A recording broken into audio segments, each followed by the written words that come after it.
Hello and welcome back to Over My Dead Pod. I am Holly Spear, This is Kate Carter. And I'm Kylie Colwell.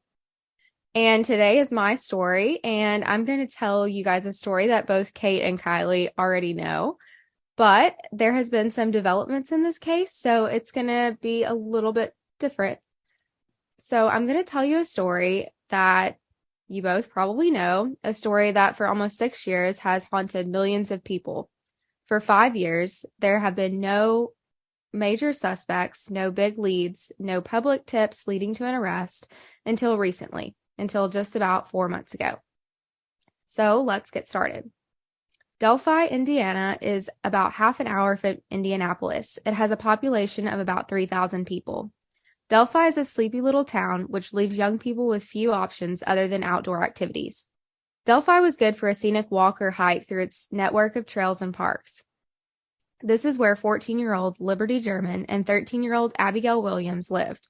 The two were 8th grade best friends.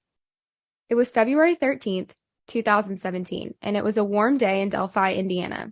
And so the two best friends were off of school and they had a sleepover the night before, and they were spending the rest of their day together. The girls decided to take advantage of the warm day and the lack of social activities in the town. They asked Libby's older sister, Kelsey, to drive them and drop them off at the town's walking trails at about 1:19 p.m. This was normal for the girls. Although much of the trail was wooded, this was a popular hiking trail for most of the people in the area. This was more of a walking trail than a hiking trail because there's no steep inclines or high places. It was mostly an obviously marked trail that was flat or wooded, other than an abandoned bridge called the Monon High Bridge, or High Bridge, as the locals called it. The girls both had cell phones and felt comfortable following the leisurely trail. The families of the girls felt comfortable with the girls just hanging out and walking. So Kelsey, Libby's older sister, gives in and drives them down the road to the trails. Kelsey tells her little sister Libby she loves her and she'll see her later. The plan was for Libby and Abby to spend a couple hours walking the trails and then for them to call Libby's dad and be picked up in the same place they were dropped off. At about 2:05, Libby posts a Snapchat of a photo of the Monon High Bridge. The Monon High Bridge is about 63 feet high and it's 0.7 miles long, with a shallow creek running under it. The bridge is an abandoned railroad bridge, and it's just kind of a popular attraction for people in the area. There are no real guardrails on the bridge, so it can be a little treacherous to walk across, but this is kind of what drew outdoorsmen and probably kids to the trail. The Snapchat photo that was posted was just of the bridge with no caption, and you can tell the girls hadn't started walking across yet, but were just taking a picture of the empty bridge in front of them. At about 2:07, Libby posted another picture. This time, Abby was walking about halfway across the bridge. It looks like Libby is ahead of Abby, taking a picture of her from in front of her, from behind. Again, they're on the bridge. This time, they're about halfway across, but no one is on the bridge with them. At 3:11, Libby's dad had not heard from the girls, but it was about time for them to be picked up. So Libby's dad called Libby's cell phone to tell her that he was on his way and to tell the girls to start walking that direction. He was going to pick them up in the same place that Kelsey dropped them off at. Libby doesn't answer. When Libby's dad gets to the pickup spot and there is no sign of Libby or Abby, Libby's dad calls his daughter again. Libby would never answer. Libby's dad waits around and gives the girls a few minutes to show up before he starts getting that pit in his stomach that only a parent can describe. He starts walking the trail his daughter was supposed to be walking that day. Libby's father expects to come across the girls hanging out, having lost track of time, or maybe in the worst case, one of them hurt themselves and was waiting for help. But when he walks the whole trail up and down for a couple hours and sees no signs of the girls, he knows something much worse is wrong. He calls Libby's grandparents. I think Libby actually lived with her grandparents at the time. I'm not sure why, but he calls Libby's grandparents at about 4:00 p.m. that afternoon. The rest of Libby's family comes out to help look for the girls as the sun begins to go down. Libby's phone would eventually go dead. By 5:30, it was devastatingly obvious that something terrible was wrong. Libby's family alerts the police that the two teenage girls were missing somewhere along the trail. Too dark to search, the family went home for a couple hours to regroup and let the police look for the girls. Then the family returned in the wee morning hours of February 14th, with almost the whole community of the small town looking for their missing little girls. Hundreds and hundreds of Delphi townspeople came out to search for the missing girls. Suddenly, the searchers see a truck driving down the road, and at this time, all hope is lost. A coroner truck slowly pulls up to the searchers and parks at the trailhead. Abby and Libby's bodies were found in a wooded area about half a mile from the bridge. The girls' bodies were found beside Deer Creek, which is a body of water that runs along the trail under the Monon High Bridge. The manner and cause of death of Abby and Libby have never been released, and we also do not know if either of the girls were sexually assaulted. After reviewing Libby's phone, the authorities found a chilling photo that told the story of the girls' last couple of minutes alive. On Libby's phone, investigators come across a grainy image of a man walking on the trail.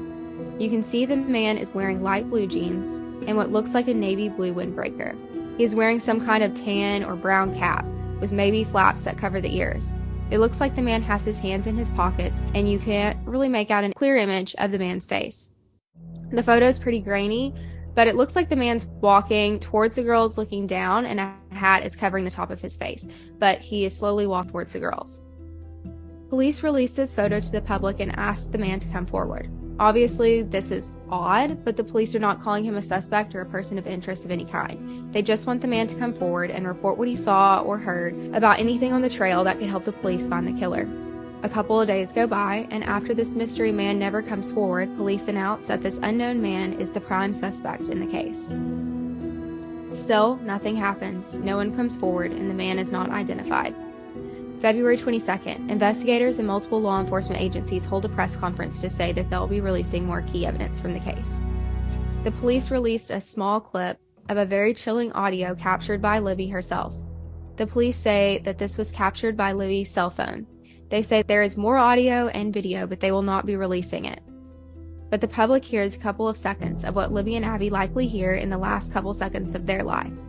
So, in my opinion, it sounds like the man is kind of instructing the girls to go where he wants them to go as he's walking behind them. Now, I don't know this for sure, but it's just my opinion. And I say that because we know from the photo that the police released that the man is walking behind the girls, and we know that the girls were found off of the trail about a mile from the bridge that they took the picture on. So, to me, it just kind of makes sense that he's instructing them off the trail to go down the hill. What's also really sad is that Libby obviously had the clarity of mind to know that she needed to take a video of this man. She knew something bad was about to happen to her, and she thought to record what she might have known would have been her last minutes alive. The audio file is posted on the Indiana State Police website, and the audio is blasted on news outlets across the country. Hopes are high, and people pray someone will recognize this person's voice. There is also a sketch of a man's face released to the public. The man is wearing the same fedora-ish hat as before. He has thick, bushy eyebrows, medium-length hair that comes out of his hat on the sides. He has bags under his eyes and a round, large nose with thin lips and scruffy facial hair up the sides of his face, and also kind of like a goatee, just like the full facial hair. I want to know how they got the sketch from that super grainy photo far away where you can barely see his face. Right? I know. Yeah. I mean, I know there has to be, obviously, like, I know that picture was edited after a few years to, like, make it more clear and whatnot, but looking at the picture, you can't, you can see facial hair in the hat, but no eye features, no, like, face the nose you can kind of see, but that's a really good sketch for, yeah. But then again, we don't know everything that was on Libby's phone. Yeah, exactly. And there may be some more developments in the case later on that answer some of those questions, so we might get into that. Maybe not. We'll see. So the FBI joins the investigation, but 1 year comes around to mark the anniversary of the girls' murders, and no one has been arrested. This is where the case sits for another year. 2 years later, it's 2019, and even with the FBI presence, there has been no real meaningful leads in the case. It's at this time that investigators share a hint more of information to the public. Just to add, we see this all the time. This is one of the reasons police hold back information from the public. Many times, holding back information can help solve cases because it gives police hints when they come across an individual that knows more than what they've released to the public. Or police know that tips are reliable when someone reports something the police know to be true. However, investigators release more and more censored information in this case to stir the interest of the public and spur leads and tips by piquing the interest. So, police release two things. They release a video. The video is of the same man in the photo, and the public learns that the previous still image of the man is actually captured from a short video of the man walking towards the girls. Investigators also release a second sketch. However, the second sketch may have caused a bit of public confusion. The new sketch looks nothing like the first sketch. The second sketch is of a much younger male, with a clean face, more shaped eyebrows, a much smaller nose, curly hair that is more kept than the first sketch. The investigators tell the public that they have new leads in the case, and they now believe that the suspect is between 18 and 40, which is a really broad age range. Investigators tell the public they believe that they are close to closing in on a person of interest. Okay, so if you guys watch the audio and video...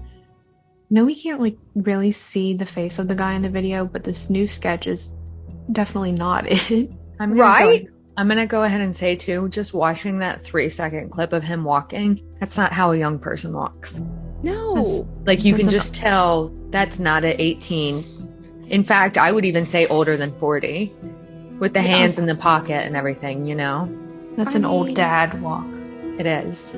I can just look at that little Pipsqueak's face, the new sketch, and tell you that's not that man. Yeah. No way. It is not that man. I don't know if maybe they got another eyewitness tip and they didn't want the public to be dissuaded from reporting something, because I said in the last episode that I hate police sketches because they can look like anyone. Yeah. But the first sketch is very, very that's a freaking black and white photo of someone. So right. I just wonder if maybe maybe once the FBI join, I don't know. I have no idea. But you're looking at a really good sketch of someone that you probably could pick out somewhere. And then the second kid that they sketched looked like I did it in my high school drawing class. Yeah. It doesn't... Maybe it's just as simple as they hired a new sketch artist and he just wasn't as good. There's a chance. I mean, there's so many things. But the two sketches are very, very different. They don't have any similarities except for the nose. Yeah. Very different. Very different. So this is what we have after we make the second release of the information. However, 2 more years go by and no arrests were made. But there were a few suspects along the way, ones that never led to an arrest. So let's get a little bit into that. September 2017, a man named Daniel Nations, who is a registered sex offender, was arrested in Woodland Park, Colorado, and was charged with threatening strangers on a trailhead with a hatchet. Police discovered Daniel Nations was in the Delphi area when Abby and Libby were killed. It's also revealed that along with being a sex offender, Daniel was previously incarcerated for domestic assault after punching his wife, Caitlin, and breaking her nose. All of his other charges were minor drug charges or driving with a suspended license. Daniel becomes suspicious to Delphi investigators when Daniel's parole officer sees the sketch and realizes it looks a lot like Daniel. And suspiciously, the month after the sketch is released, Daniel fails to report to his monthly check-in with his parole officer. So I guess maybe his parole officer just kind of alerted, saw the sketch, thought it looked like him. He didn't show up to his next hearing or his next meeting with his parole officer, and that was apparently odd that he'd never missed a meeting, and so he alerted the Indiana which police. Is good. That's what any parole officers or probation officers that are listening, please do that. You know, it doesn't matter if it ends up that the person isn't guilty for that crime. If you have any suspicions, turn them in. Yeah, exactly. So, not a strong lead, but I mean, this is the first person that we've even seen be sort of interesting to police. Investigators on Libby and Abby's case start looking into Daniel, and they rule him a person of interest. A warrant is issued for his arrest in another state for failing to check in with his parole officer. Daniel is found and arrested in Woodland Park when he was threatening the hikers with a hatchet. Like I said before, that's how he was found. However, nothing ever comes of this. Obviously, there is some reason that Daniel is not arrested for Libby and Abby's murder. When asked, police claim that they will not be ruling Daniel in or out as an official suspect. So, to the public, that means they really don't have anything to charge Daniel. And in February 2018, authorities announced that Daniel is no longer considered an active person of interest in the Delphi murders. So what do you guys think? Do you think he looks like the second sketch? Because I think he... Okay, so the first sketch was a really good sketch. Now, I will say, when you look at the two of them, you're like, absolutely not. That's not the same person. But if you look into the eyebrows, nose, and lips, that's the exact same. Like, look at those little baby lips with the goatee. That's almost exactly from the drawing. But I don't think it was him. Yeah, the mouth is the same. The mouth is exactly the same. And so are the eyebrows. But the face in general, I mean, it would, if it was him, it would be an okay sketch to go off of. But I just don't think it was him. No. I don't get off. I get, obviously, red flag vibes from this dude. He's not a good guy, but I don't think it was him. Then, in July 23rd, 2019, Paul Etter falls on police's radar. Paul Etter was wanted for the rape and kidnapping of a 26-year-old woman about 30 minutes from Delphi. June 22nd, in the morning hours around 4:30 a.m., the woman had gotten a flat tire and had unfortunately pulled into Paul Etter's driveway. Etter asked the woman if she needed help, but the woman declined. The woman continued down the road, and this was questionable to me because I'm like, with a flat tire, like she continued, like, okay, and pulled into her friend's driveway down the road. Etter ends up following this woman in his car. When the woman gets out of her car, Etter handcuffs the woman and forces her into his car. He drove her to his family farm where he sexually assaulted her before driving her back to her car and letting her go.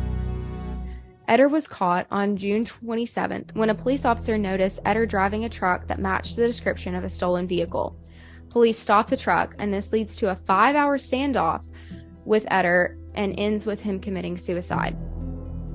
The neighboring county shared the information with Delphi investigators, and for a while, investigators looked for a connection between the cases. Many news stations raised alarm bells that there could be a connection to the Delphi murders. However, investigators were never able to find anything linking Paul Etter to Abby and Libby's case. So, to me, obviously, does not look like either of the sketches. No. Like, just completely... He looks like somebody's dad. He's like in his 50s. He's balding. He doesn't look like any of the drawings. But I will say, to go back what you said with the flat tire thing, if you got a flat tire and you knew that your girlfriend lived on that street, you're going to get that car to her house. You know, especially if you pulled into somebody's driveway because of the flat tire and they came out and you got weird vibes or something. True. I'd be like, yeah, I'm going to drive that flat tire until it pops off my car. Yeah. You know, like I would also do my best to get it to my friend's house. True. For sure. Yeah. I don't really understand why they looked into this guy for the Delphi murders, because it's like a completely different It is. MO. But it was right near, I guess, the whole young rape kind of thing. It was 30 minutes from Delphi? Yeah, and I don't really know if they focused hard on it. It was just something that the public kind of news stations and media started acting like there could be a link, but nothing ever came of it. I don't really know how hard this guy was looked into, but yeah. So then an announcement is made. Police ask the public for tips about a local social media account they think could be linked to the murders. The social media account looks to be of a young, attractive boy named Anthony Schatz, who looked like he was probably around the same age as Libby and Abby. The account is filled with pictures of the same boy, and he's like posing in the mirror, like taking shirtless selfies. However, police had already discovered that the man behind the profile was a very different looking young man named Keegan Anthony Klein, who was using the photos of a boy model on his fake Instagram account in order to lure young girls to direct message his fake profile for nude photos. In addition to photographs of young girls, police find out that Klein was asking for home addresses of the young girls he was communicating with. Klein was arrested and charged with child solicitation of pornography. This information obviously spurred police to believe that Klein may have something to do with the murders of Libby and Abby, since the fake account was actively soliciting young girls like Libby and Abby in the area at the time of the girls' murders. Police beg anyone who has communicated with the profile or who have online friends with him to come forward and give any information that they have. In a 2020 police interview, Klein admitted that he had communicated with 14-year-old Libby on Instagram and Snapchat through the fake profile.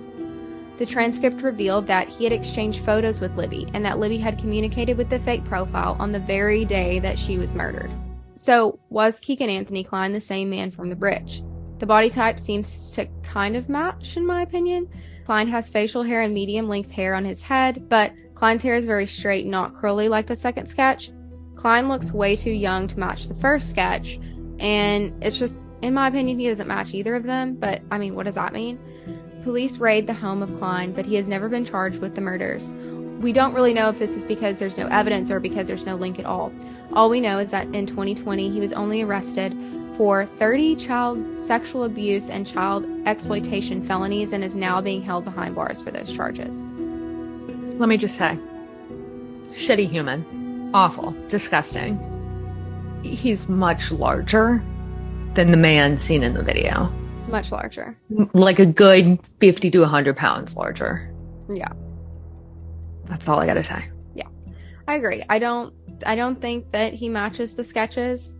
I think he was just like a local creep that was actively pursuing all these little girls. It's disgusting. I don't think it was him. It doesn't match the sketches at all. So, but horrible human, so I'm glad that he's in federal prison. Yes. Now, a fourth man makes his way onto the list of possible suspects for Libby and Abby's murder. James Bryan Chadwell II was charged with attempted murder, child molestation, kidnapping, and battery, resulting in serious bodily injury and strangulation of a 9-year-old girl in the neighboring county. Chadwell lured the girl into his house where he beat and locked her in his basement, where he sexually assaulted her. The girl's parents reported her missing at about 7 p.m. Chadwell's neighbor was driving home from work. He turned into the alley of his home when he noticed that Chadwell was outside talking to a young girl. The neighbor recognized the girl as the missing girl, and within minutes, the police were dispatched to Chadwell's home, where he allowed police to search his home, and they found his victim locked in his basement, beaten, strangled, attacked by his dog, and sexually assaulted. Thankfully and miraculously, the 9-year-old victim survived. I feel like his neighbor had to have some kind of vibes that he was not a good person to like see him talking to a little girl and think something was like up. Immediately wrong. Yeah. So, in my opinion, James looks the most like the first police sketch that was released, and even the video. James has longer hair that would definitely stick out the sides of his hat, just like the first sketch. He has bushy eyebrows and a thick nose, and he has thin lips. He doesn't have facial hair down the side of his face, just a goatee under his lips, but, I mean, it's facial hair. Shaving is easy. Obviously, shaving is easy. Exactly. So I also think the man's facial shape really resembles what you can see from the first video. I know it's very grainy, but to me, it's the correct proportion. Right. I think he looks the most like the first sketch, but that's just my opinion. Yes. Yes. Okay. Like this, he fits the description. The whole kidnapping, raping of a 9-year-old right down the street, is a big deal. This assault obviously earned Chadwell's place on the Delphi police radar.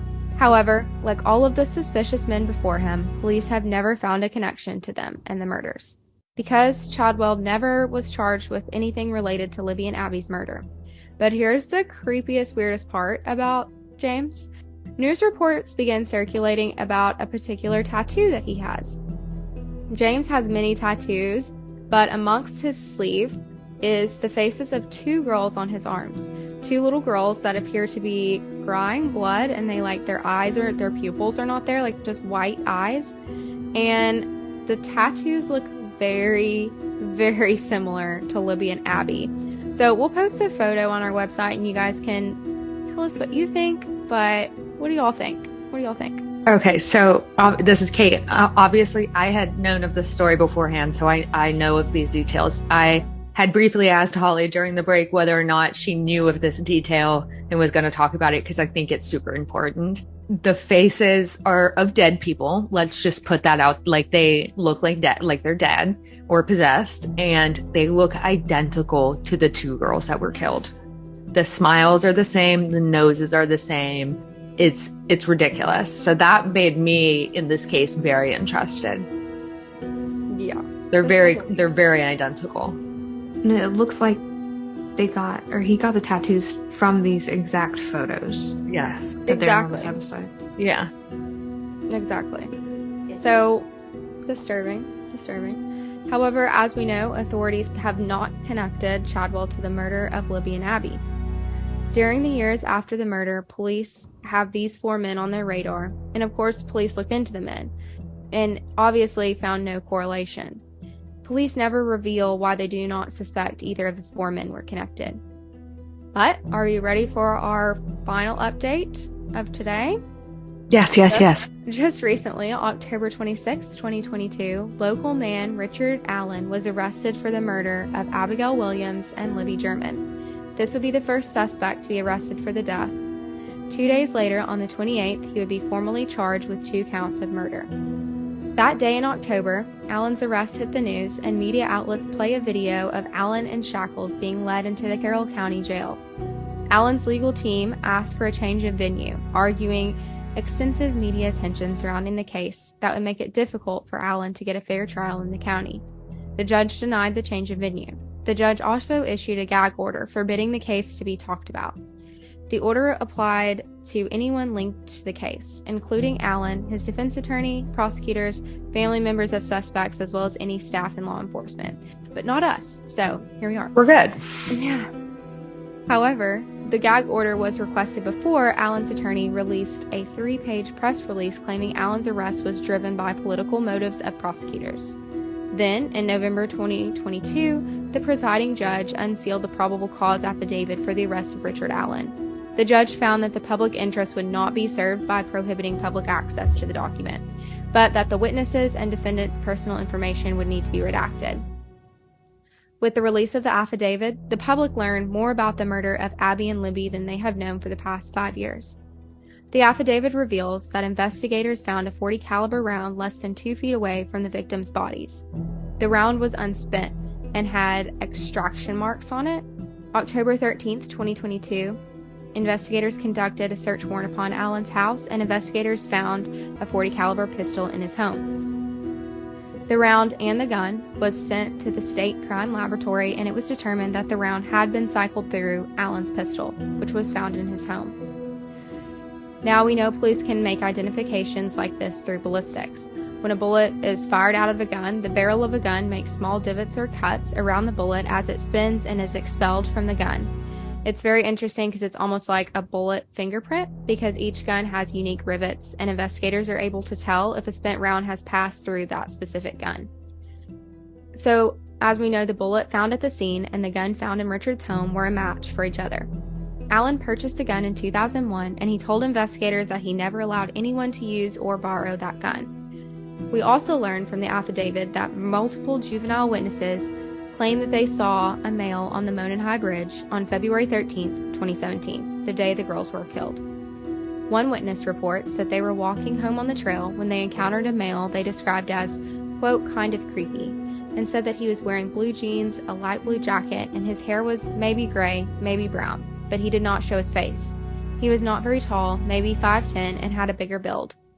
The witnesses say that they greeted the male with a hi, but he only glared back at them and walked on. A conflicting witness story says that the man was wearing all black, in a black hoodie, black jeans, black boots.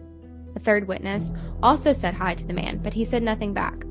She stated that the man looked like he was walking for a purpose, like he knew where he was going. He had his hands in his pocket and he kept his head down. Another witness says that she saw a male walking from the bridge wearing blue jeans that were muddy and bloody. The witness assumed that the male had just probably gotten into a fight. Another witness described seeing a vehicle that matched the description of Allen's 2016 black Ford Focus, parked in the rear against a building near the trails at the time of the murder. The affidavit cites an interview in 2017 in which Allen had told investigators that he was on the trail between 1:30 and 3 p.m. on the days of the murder.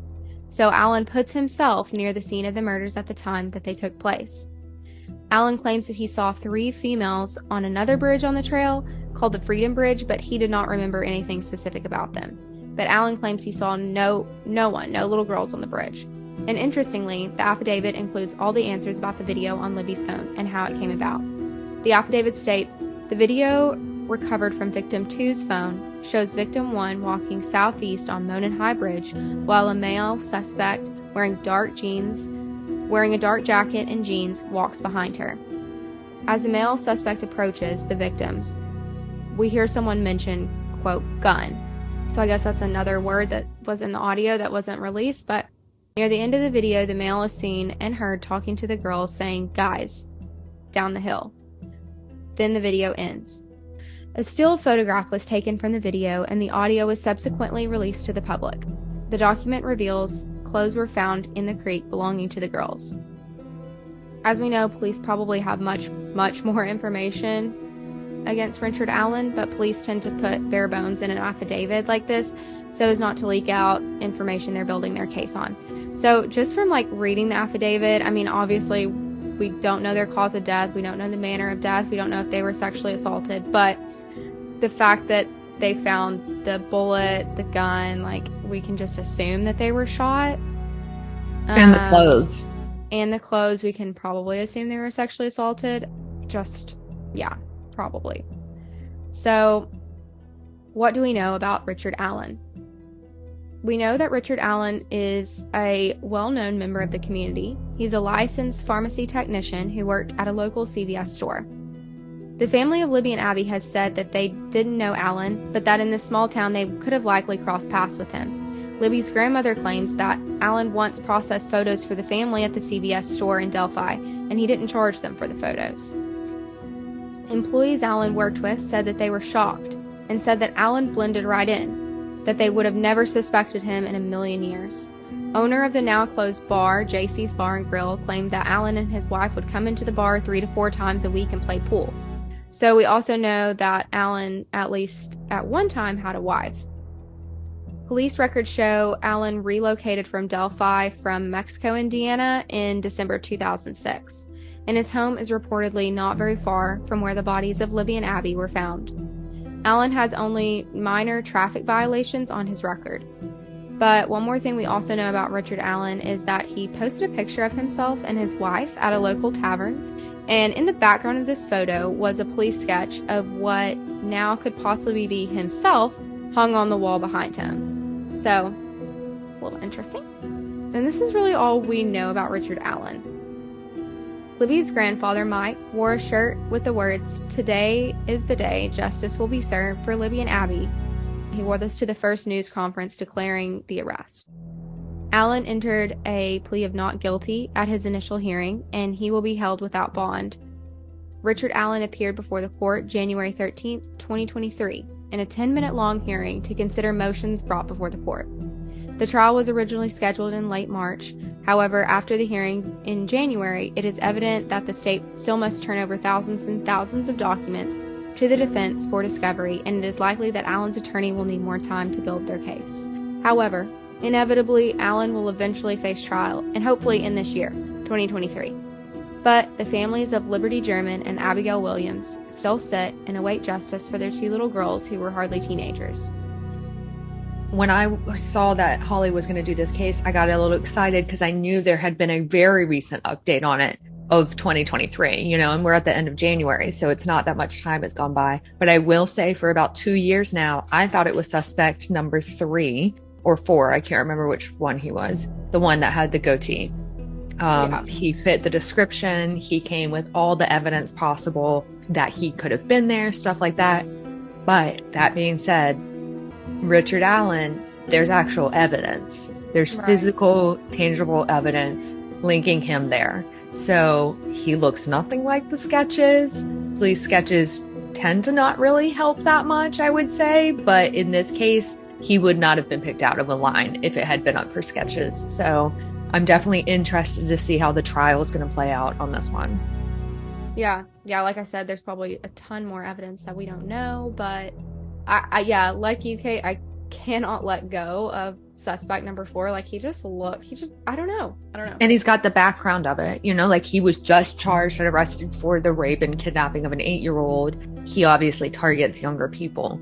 This will be interesting because this guy, if you look at his mugshots, he looks like he has killed somebody, but he does not fit the description of the person on the bridge. So it isn't, but I will say he is more age appropriate compared to the other suspected murderers. So that'll be interesting. I'm excited for the trial, and I definitely will keep track of that as well with you guys.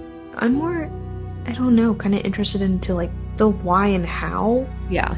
Like this just seemed like completely random. He just happened to be like out walking and he ran to them and decided to do this, and he has no other criminal history, like Right. no other signs of this ever happening That we know of.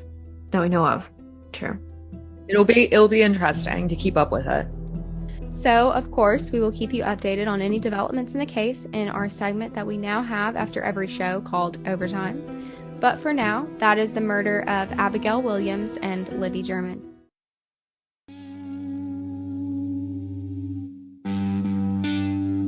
Okay, so now we're going to jump into our segment of the day called Overtime. So we'll let Kate go first because Kate always goes first. All right, you guys, I've got a good story and an unfortunate and sad one, but this is really recent. So we're coming at you today. It is at the end of January, but you guys may have heard this story by the time you listen to our podcast. But on Wednesday, this past week, Massachusetts woman is facing murder charges in the death of her children. So what happened is Tuesday evening, about 6 p.m., a man came home to his wife and assumed she had attempted suicide. So she had jumped out of their second story window in their house right outside of Boston in a town called Dewberry. And so first responders came to the scene. They located the woman. She was 32-year-old Lindsay Clancy, and they treated her on the scene before transporting to her hospital. Unfortunately, what was found in the house was even more sad. So first responders entered the house and they found the 3 young children inside the house. So there were 2 kids upstairs, Cora Clancy, who was 5 years old, and Dawson Clancy, who was 3 years old. Both kids had already passed by this time and were strangled to death. A 7-month-old baby who hasn't been named due to age was flown to a Boston hospital for treatment. And unfortunately, this morning, we found out that the 7-month-old did not make it and had passed away due to his wounds as well.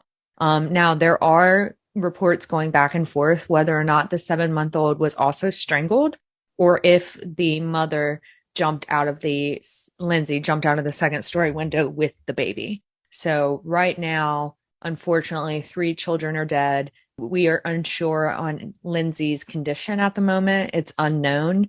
So we hope that she can get better and this is able to be figured out. But for those who haven't looked into the case yet, unfortunately, it is currently looking like it is a postpartum breakdown. From what we know, Lindsay, who was 32 years old at the time, had 3 kids. She was currently going weekly, multiple times a week, to a postpartum depression therapy group. And she would go and have talks and sessions. So she was already doing this in her life.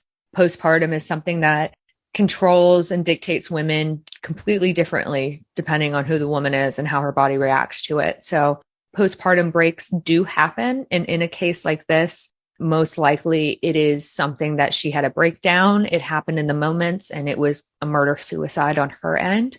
What is sad is that due to the deaths and how horrific they were when the first responders found the kids, Lindsay is currently being charged with murder. So we will keep you guys updated on what this case goes on and what happens. We most likely won't hear anything until later on in the year, just due to the mental health impacts this case has. They're going to have to do a lot of research before they actually go to trial. And who knows, she may end up, unfortunately, in a mental hospital for the rest of her life. So really sad. It just makes you, the thing that I want everybody to kind of understand from this story is, yes, it's awful. Yes, it's horrible. But as a woman of age, that a lot of our friends are having babies, I've got family members that have kids now and everything. Postpartum is real and it affects every single woman that has a child, regardless if they know it or not. There are changes to your body and your system that make you do uncontrollable things. And it's super sad. And that people looked into it more than it is right now. You hear postpartum and you're like, oh, I'm sorry, you're depressed. So it's really sad, but I'll keep you guys updated if I hear anything going on later on down the line. Very Andrea Yates-esque. It really is. And that was a psychotic postpartum break. For those people that don't know too, what and Kylie was referencing to is we do have prior cases that have happened where mothers have drowned their kids in bathtubs or done strangulation. Sad story. Thanks for starting this off with that one. Yeah. I have to. I've got a weird one out of Camden, South Carolina. You guys know those like clothing donation bins? Like they're those tall metal bins like on the side of the road you put clothes in, donate them to people. Well, in Camden, South Carolina, some people were walking by and noticed a foul odor, Oh no. looked inside, Oh, and there no. was a body, Stop it. like almost completely decomposed. So this was like New Year's Eve in Camden. And police realized that the donation bin, side note, hadn't been emptied in years. So maybe don't donate your clothes to those. Just take them straight to Yeah. Goodwill. Side note. Yeah. So they originally said it was going to take like months to identify this body because of the decomposition, but I guess there was still a tattoo intact, and they identified the body as 47-year-old Leslie. I'm not even going to try and pronounce her last name. It's Lemoine, and she was reported missing in March of 2022. So she Oh, had been in okay. there for 9 months. Wow. Wow. Somebody stuffed her body into a donation box. And I mean, Mhm. I feel like a human could fit through that slot. I'm not gonna lie, because you can put shoes in there, stuff like that. Like it's a big enough box, You know but what? like to dump a body. This actually isn't like the first time I've heard of this. Really? Like I should probably look it up, but like I know it's pretty common for like homeless people to go in there and like sleep. Okay. I could He see that. I mean, warmth. You're with like clothes. So I remember a live PD episode where they found someone in there, mm, um, and who jumped out. So I guess people can fit in there. I love live PD. R.I.P. live PD. Yeah, RIP. But yeah, they are still investigating as to what happened. Wow. That's an interesting one. Very interesting. Holly finishes out. So mine is out of Arizona. A 15-year-old and 17-year-old were found dead in a water basin and positively identified after they were reported missing from a local group home. Oh, So, yeah. The medical examiner is conducting an autopsy to determine the cause of death, but investigators suspect that the girls had been in the water for several days. Police believe foul play could have been a factor in their deaths, like, okay, obviously, but anyways, they disappeared January 7th from their group home in Arizona, and they were reportedly not required to stay, but officials from the home allegedly took steps to contact officials that the two teens had left. Following their standard operating procedure, they encouraged the teens to stay, but in the end, they chose not to stay. And of course, immediately the staff went into action and they called the hotline and caseworkers. And then not too long later, that the girls were found dead in the water basin. So interesting. can I say something too? So I pulled it up while Holly was talking to look at a picture of the girls, but something that I found very interesting is that the group home and the basin where they were found is on the same road. Oh, Okay. It is looks like maybe a mile, 2 miles apart from each other. It was on East Southern Avenue.